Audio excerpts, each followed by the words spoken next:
Amici bellini, è il weekend. Un weekend. Che film è? Senza aggiungere proprio niente. Un weekend. Cominciamo. È un martedì pazzesco. Rumori incredibili, rumori. Allora, amici miei, c'è un piccolo rebus per voi. Cioè, non è un rebus, va bene, questa cosa non funziona mai dal vivo perché benvenuto Damiano Gaeta e benvenuti a tutti i nuovi abbonati che volevo ringraziare perché state aumentando a vista d'occhio, grazie mille. E i nuovi abbonati sappiate che c'è la nuova emoticon di Joe Pellecchia, quindi divertitevi, usatela, 2 punti Joe, 2 punti, la trovate e divertiamoci perché questo Napoli non mi deve fare il e scusate la volgarità, eventuali.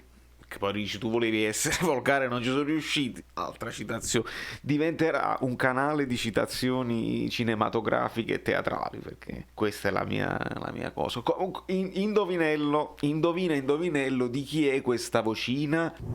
Va bene, Valerio, mi fa piacere. Lunedì o mercoledì, settimana prossima, ti aspetto in video. Grazie. Concetta ci aspetta in video. Mettiti i bigodini, fai tutte le cose. Sì, ti devi preparare bene. Assolutamente. In video stavolta. Cioè, non è che uno manda il messaggino oppure l'intervista qui sul nostro canale. No, in video. Si va in TV. Concetta, si va in. Ma veramente lasciamo perdere. Se non siete iscritti al canale vi prego di farlo e dobbiamo assolutamente invadere la televisione della nostra community la nostra bellineria. Deve essere un'onda anomala di TVB a tutti e io voglio cambiare il mondo e voi ci state riuscendo con me, quindi mamma mia. Volevo con questo video fare delle ipotesi di formazione e discutere anche di altre cose con voi e voglio i vostri commenti al riguardo perché abbiamo scoperto che Mario Rui non è vero niente. Ci fanno fare i video a caso, a cazzo in realtà. E ha detto Giuffrida che non è assolutamente vero, lo sanno loro. Poi che significa lo sanno loro il motivo? Lo sai o non lo sai? Se lo sai, dillo. Se invece non lo sai, che dici a fare non è vero? Le solite smentite che non mi convincono poi del tutto. Quello che sappiamo è che comunque ha raggiunto gli spogliatoi, diciamo, 10 minuti prima Mario Rui. Poi Giuffrida dice no, non è vero niente, non si sono arrabbiati, non c'è niente di che. Poi la domanda ha trattato male quelli della primavera, non lo so. Comunque un po' sembra tutto inventato, un po' devono smentire qualsiasi cosa. Dopodiché escono altre notizie. La cosa bella è che io mi prospettavo verso un Gulam titolare, almeno per questo. L'avevo presa a livello positivo, dico Gulam titolare. Magari, insomma, un Yusai a destra per far riposare un attimo Di Lorenzo che credo che ne abbia bisogno. Ma nei commenti voglio sapere stavolta, questa è una cosa che facevamo, vi ricordate? Che chi vinceva la formazione è diventata impossibile, ma adesso questa volta la facciamo, tanto più che Napoli-Bologna io me la vedrò dal vivo con voi. Ho deciso di farmela live perché è tardi alla sera e voi dovete andare a dormire, si fa troppo tardi se devo poi fare la reaction, editarla, poi andare live. Ce la vediamo insieme, voi non spoilerate niente, io non guardo i commenti perché ho un leggero ritardo, ma ce la vediamo insieme a quello che ne esce, quello che succede. Però Giuffrida ha detto che è tutto rientrato, anzi non è mai successo niente, va benissimo.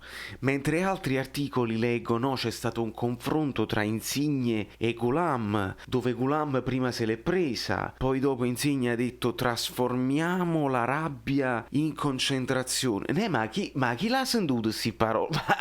Chi l'ha fatto uscire questa cosa così dettagliata? Trasformiamo Insigne vicino a Gulam, trasformiamo la rabbia in concentrazione. Gulam prima si è risentito perché lui comunque ha carisma, vice capitano, poi dopo tutti d'accordo, sì, benissimo, l'chiarimento, ma proprio nei dettagli.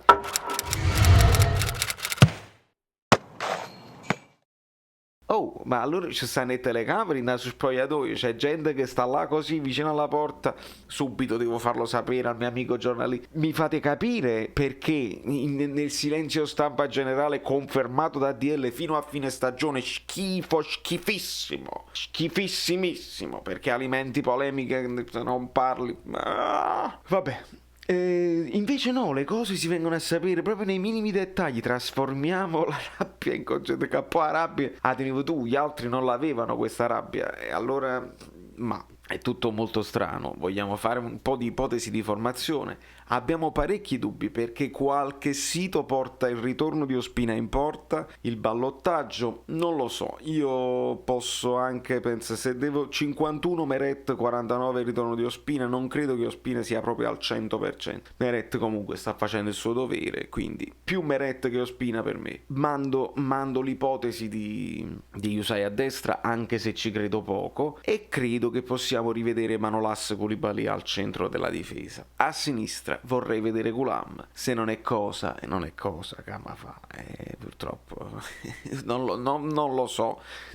Lo chiederanno a Gattuso? No, silenzio stampa, male proprio. Poi c'è il dubbio a centrocampo, perché Bakayoko ha riposato un pochino, quindi me lo aspetto titolare, però mi aspetterei anche Demme, perché è fondamentale in questa squadra. Allo stesso tempo so che Gattuso rinuncia difficilmente a Fabian e quindi mi immagino Bakayoko Fabian, sinceramente, però mi dispiacerebbe perché vorrei vedere un Demme Fabian o un Demme, addirittura Demme Bakayoko. Il doppio lentone mi dà un po' ansia, Dopodiché mi sembra sicuro l'impiego di Politano, sicuro l'impiego di Insigne. Credo che Zielinski sia favorito su Elmas come sottopunta. E qua Mertens confermato, vorrei sapere le sue condizioni, però anche le condizioni di Osimhen pare che insomma sarà arruolabile, quindi potrebbe anche essere arruolato, che può essere pure che Osimhen sta fisicamente meglio di Mertens in questo momento e quindi potrebbe anche partire titolare, perché no? Quindi fatemi sapere voi se tutti questi dubbietti di ballottaggi, no? Mertens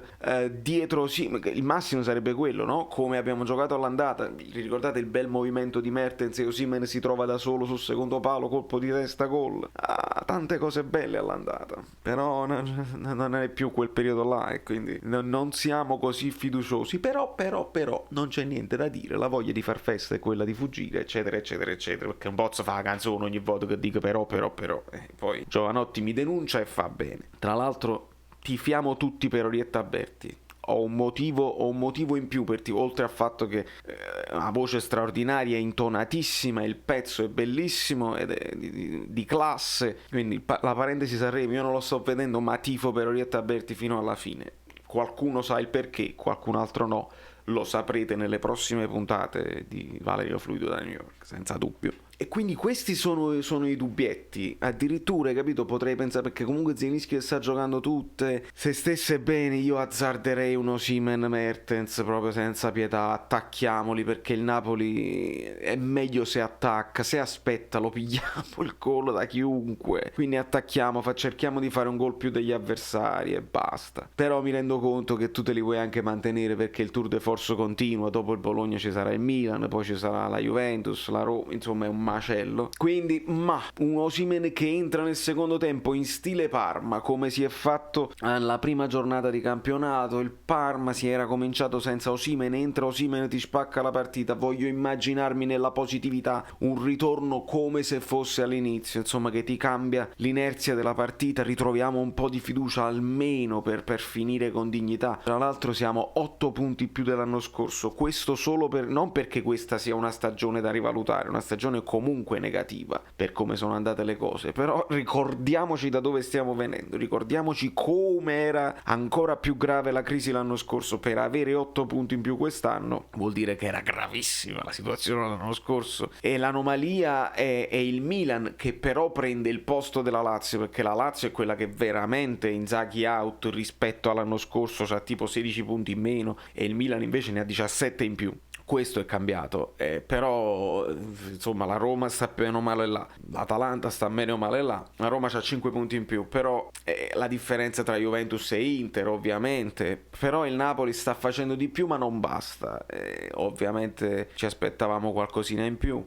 le difficoltà sono state oggettive, non c'è né da difendere giocatori, Gattuso, società, difficoltà pazzesche. Però io non dico che si può ribaltare questa situazione perché le squadre davanti a noi sono troppe, però degli scontri diretti noi ce li guarderemo. Oggi per esempio ci sta Juventus-Lazio, interessante da guardare. Vi ricordate che io dicevo sempre facciamo vincere la Juventus perché così ci teniamo dietro la Lazio? Oramai ragazzi, stiamo là. Facessero tutti i pareggi, giusto, se ci vogliamo togliere uno sfizio, facciamole, speriamo, pensiero positivo in tutti i pareggi, in modo tale che uno recupera un paio di punticini qua e là, perché non si può fare altrimenti, perché il Napoli ne approfitta sempre, ne approfittiamo, mai, assolutamente. Insomma, fatemi sapere se voi avete la vostra formazione preferita o quella che secondo voi Gattuso schiererà per cercare di vincere questa. Vincere è l'unica cosa che conta. E da New York Valerio Flude è tutto. L'ho detto veramente. Aia. Hamsik è andato al Göteborg, però quello deve giocare con continuità per gli europei, giustamente. Amici bellini, siamo arrivati a 5.000, bravi, ma adesso abbiamo un altro obiettivo, sono i 7.500. Dopodiché la giveaway avrà il sapore di magliette un po' diverse. Iscrivetevi al canale, c'è sta tasto, da Saverio Solo, non mi ricordo come mi chiamo.